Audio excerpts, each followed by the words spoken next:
Smoking causes cancer, smoking kills. புகைப்பிடித்தல் புற்றுநோயை உண்டாக்கும், உயிரை கொல்லும். Liquor drinking is injurious to health. மது அருந்துதல் உடல் நலத்திற்கு தீங்கு விளைவிக்கும். Be safe, don't drink and drive. பாதுகாப்பாக இருப்பீர், மது அருந்திவிட்டு வாகனம் ஓட்டாதீர். மேடம், எல்லாரும் எப்படி இருக்கீங்க? உங்க பொண்ணான நேரத்தை ஏன் கூட செலவு பண்ண வந்திருக்கீங்க. அதுக்காக ஃபர்ஸ்ட் நன்றியை தெரிவிச்சுக்கிறேன். வணக்கம், நான் உங்க செந்தில். இது நம்ம மிக்கி டிஃபரண்ட் சேனல். என்னைக்கும் போல இந்த வீடியோலையும் கொஞ்சம் கூட உங்களை சுவாரஸ்யமே குறையாம ரொம்ப இன்ட்ரெஸ்டிங்கா எடுத்துட்டு போவேங்கிற நம்பிக்கை எனக்கு இருக்கு. உங்களுக்கு இருந்தா வாங்க வீடியோக்குள்ள போலாம்.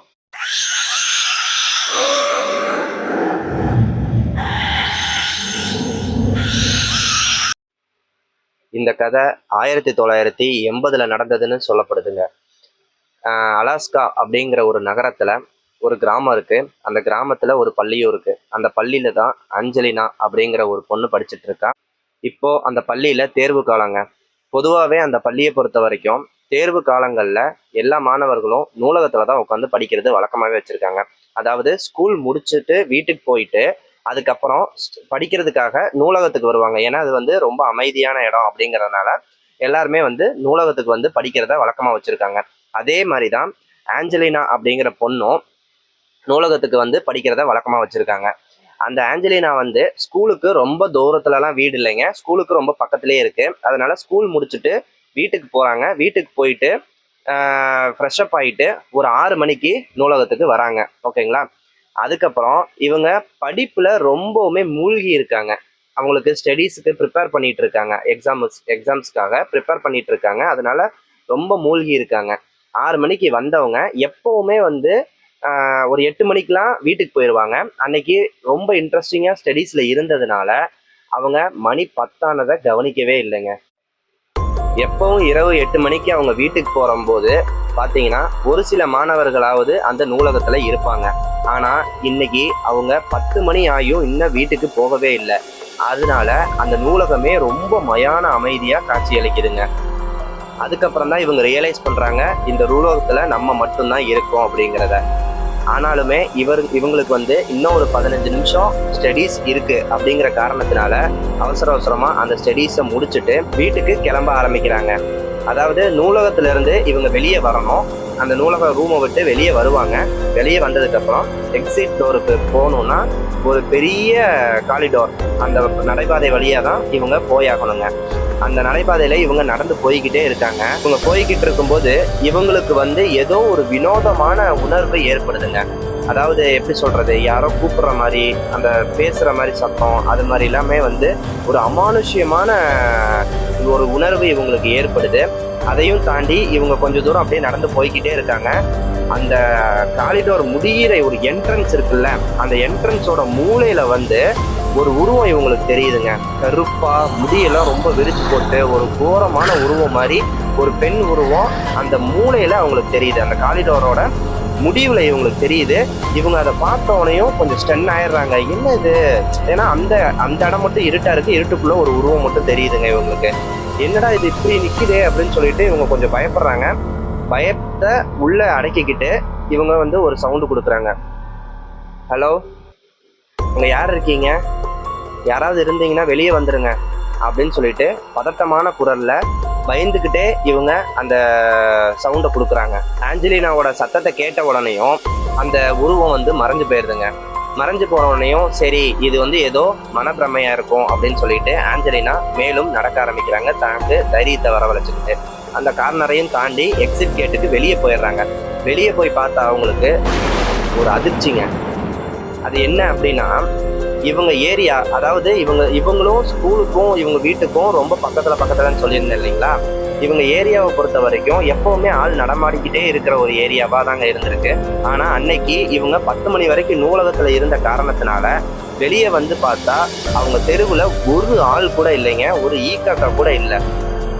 அந்த இடமே வந்து மயான காட்சி அளிக்குதுங்க. ஆஞ்சலினாவுக்கு மேலும் பயத்தை தான் கூட்டுதுங்க இது. சரி, வேற வழி இல்லை, நம்ம சீக்கிரம் வீட்டுக்கு போயிடலாம் அப்படின்னு சொல்லிட்டு இவங்க மேலும் நோக்கி நடக்க ஆரம்பிக்கிறாங்கங்க. இவங்க நடந்து போய்கிட்டே இருக்கும்போது இவங்களுக்கு பின்னாடி ஒரு சவுண்டு கேட்குது. அதாவது யாரோ அப்படியே பேசிக்கிட்டே இருக்கிற மாதிரி ஒரு பின்னாடி ஒரு சவுண்டு கேட்குதுங்க. இவங்களுக்கு அப்படியே ரொம்ப பதட்டம் ஆயிடுது. இவங்க உடனே திரும்பி பார்க்குறாங்க. பின்னாடி யாருமே இல்லைங்க.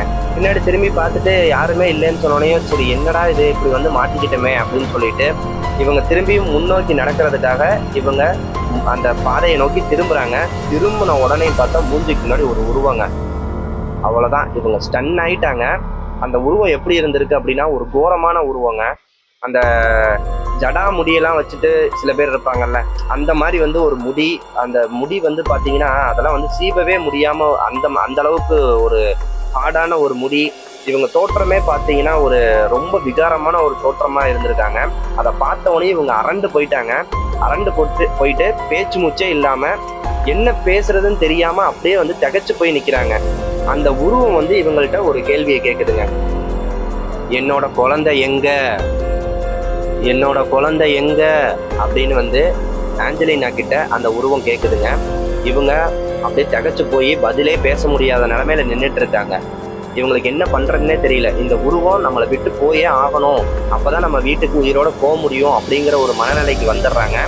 அதனால இவங்க வந்து ஏதோ அந்த மூளையை மட்டும் கொஞ்சம் யூஸ் பண்ணி கையை இப்படி காமிக்கிறாங்க. கையை இப்படி காமிச்சு அங்க இருக்கு அப்படின்னு சொல்லிட்டு இவங்க சொல்றாங்க. சொன்ன உடனே இவங்களுக்கு முன்னாடி நின்றுட்டு இருந்த அந்த உருவம் அப்படியே விறுவிறுன்னு அந்த இடத்துக்கு போக ஆரம்பிக்குது. இதுதான் சான்ஸ் அப்படின்னு நினைச்சுக்கிட்டு இவங்க விறுவிறுன்னு வீட்டை நோக்கி நடக்க ஆரம்பிக்கிறாங்க. நடக்க ஆரம்பிச்சு கொஞ்ச தூரத்திலேயே இவங்க கொஞ்ச தூரம் தள்ளி போனோடனையும் ஒரு அலற சவுண்டு கேட்குது. என்ன அப்படின்னு பார்த்தா இவங்க கை காமிச்சாங்க தெரியுங்களா, அங்க இருக்கு அப்படின்னு சொல்லிட்டு. அங்க அந்த உருவம் வந்து அங்க போய் செக் பண்ணிட்டு அங்க என் குழந்தை இல்ல, அங்க என் குழந்தை இல்ல அப்படின்னு சொல்லிட்டு அங்க இருந்து கத்துதுங்க. கத்துனோடனே இவங்களுக்கு ரொம்ப பயமாயிருது. இவங்க திரும்பி பாக்குறாங்க. திரும்பி பார்த்துட்டு அந்த உருவம் இவங்களை நோக்கி வர்றதை பார்த்துக்கிட்டு இவங்க வேக வேகமா ஓட ஆரம்பிக்கிறாங்க. அதுக்கப்புறம் இவங்களுக்கு என்ன நடந்துச்சுன்னே தெரியலைங்க. கொஞ்ச நேரம் கழிச்சு கண் முழிச்சு பாக்குறாங்க. கண் முழிச்சு பார்க்கும்போதுதான் இவங்களோட பக்கத்து ஆஞ்சலினாவோட பக்கத்து வீட்டுக்காரர் தான் வந்து இவங்களை எழுப்புறாங்க. எழுப்பி உட்கார வச்சு தண்ணி எல்லாம் கொடுக்குறாங்க. கொடுத்ததுக்கு அப்புறம் தான் இவங்க இந்த மாதிரி நடந்தது அப்படின்னு சொல்லிட்டு அந்த பக்கத்து வீட்டுக்காரர்கிட்ட இவங்க சொல்றாங்க.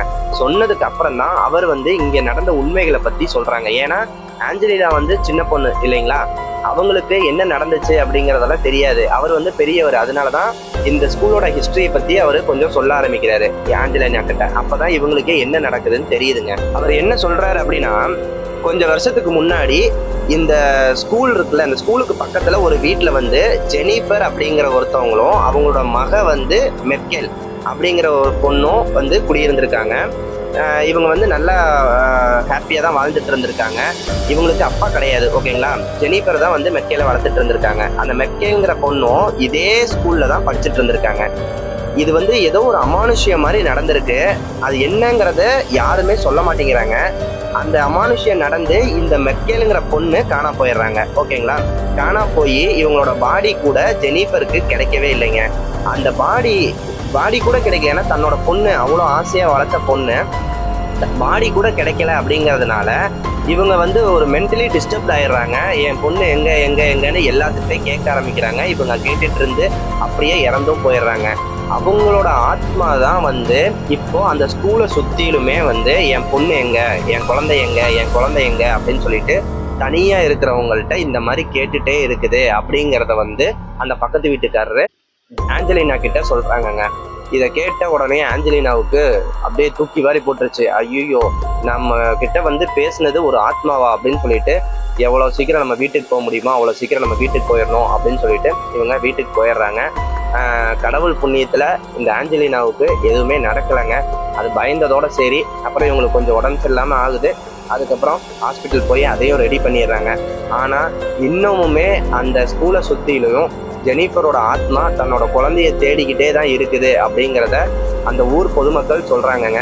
இது வந்து உண்மையிலேயே நடந்த ஒரு உண்மை சம்பவங்க. இந்த வீடியோ உங்களுக்கு பிடிச்சிருக்கும், ரொம்ப இன்ட்ரெஸ்டிங்கா இருந்திருக்கும் அப்படிங்கிறத நான் நம்புறேன்.